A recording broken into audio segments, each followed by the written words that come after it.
За сайн байцгаана уу. Сайхан амарцгааж байна уу сурагчдаа.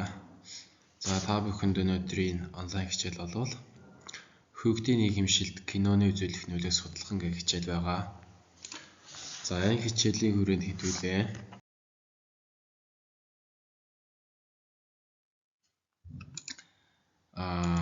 Ямар зорилгоо хангах вэ гэхээр хүүхдийн нийгэмшилд үзүүлэх киноны нөлөөг судлан эрсдэлд хүчин зүйлээс мэдэх. За бас ямар зорилт хангах вэ? Хүүхдийн нийгэмшилд үзүүлэх кино урлагийн нөлөөний талаар судлаачдын үзэл баримтлалын талаар мэдэх. Киноны агуулгад үн шинжилгээ хийж судалгааны үр дүн нэгтгэх гэдэг ийм хоёр зорилтыг бий боловлно. Тэрээс сэдвийн агуулга бол хүүхдийн нийгэмшилд сурагчдын үзүүлэлт нөлөө гэдэг. Тухайн үзэж байгаа та бүхний үзэж байгаа кино одоо ямар нөлөө үзүүлдэг юм бэ?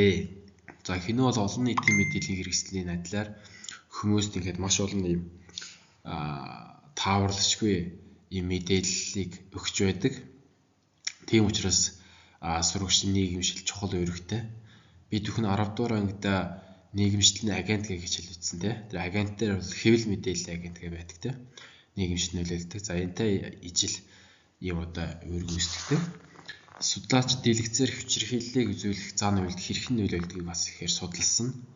За жишээлбэл энэ Андерсон гэж судалгааг байна. Андерсон гэдэг эрдэмт нь судалгааг дүгнэхдээ судалгааны 4-ний 3 хүүхдэд төрөнгийн зан авир төлөвшөлт нөлөөлдөг гэж дүгнсэн.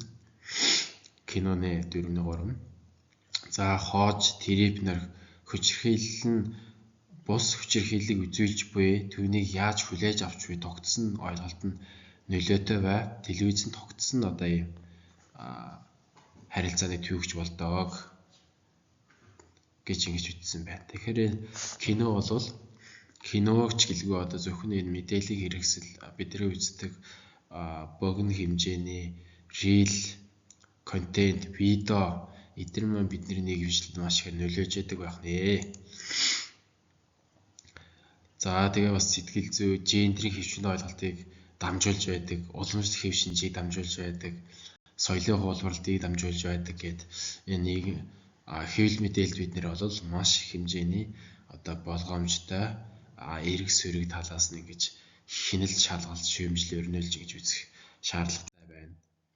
За бид бүхний сурах хүчгийн одоо 11 дараагийн сурах хүчиг гэдэг ийм ном байгаа тийм ээ.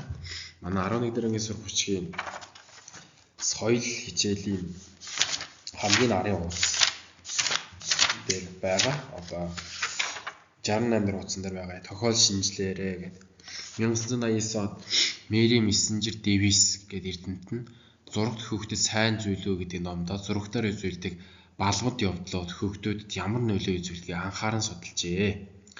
За энд бол цочирдох, цагаатгах, мэдрэмжгүй болох гэсэн юм дэлгэцийн балмад явдлыг 3 төрлийг нөлөөг авч үзсэн байна.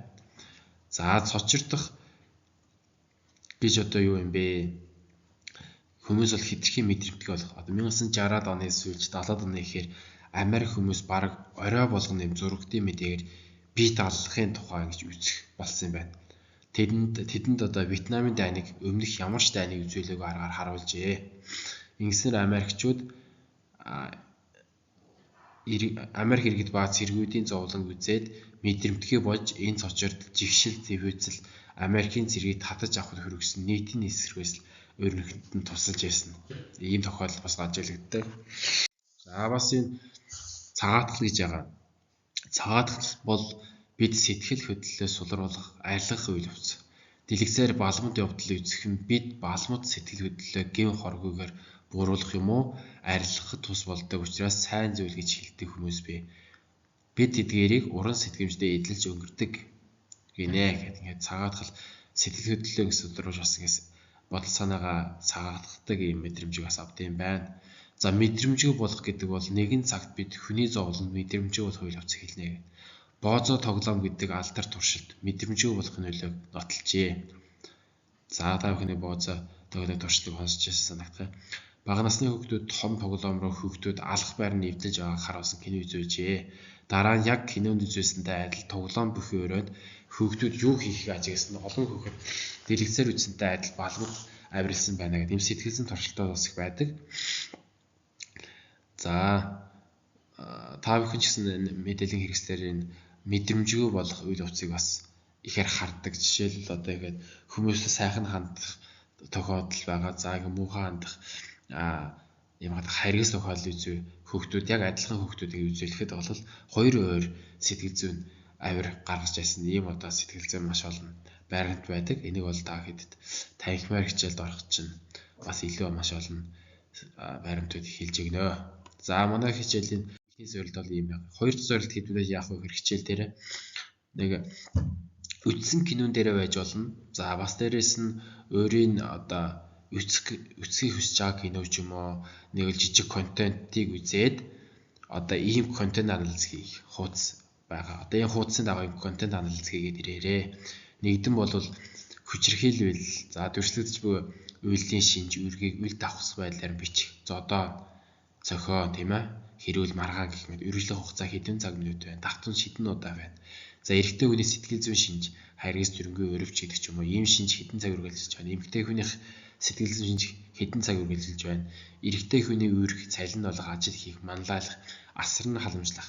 Эмэгтэй хүний цалин болгох, манлайлах, асар нь халамжлах үүргүүд яг ханы үзэж байгаа контент хэдэн цаг, хэдэн минутанд үргэлжилж байна, хэдэн удаад автагдаж байна вэ?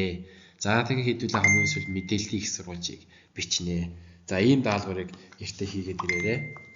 Тэгээ хэдүүлээ дараагийн хичээл дээр танхимаар уулзцгаая. За баярлалаа.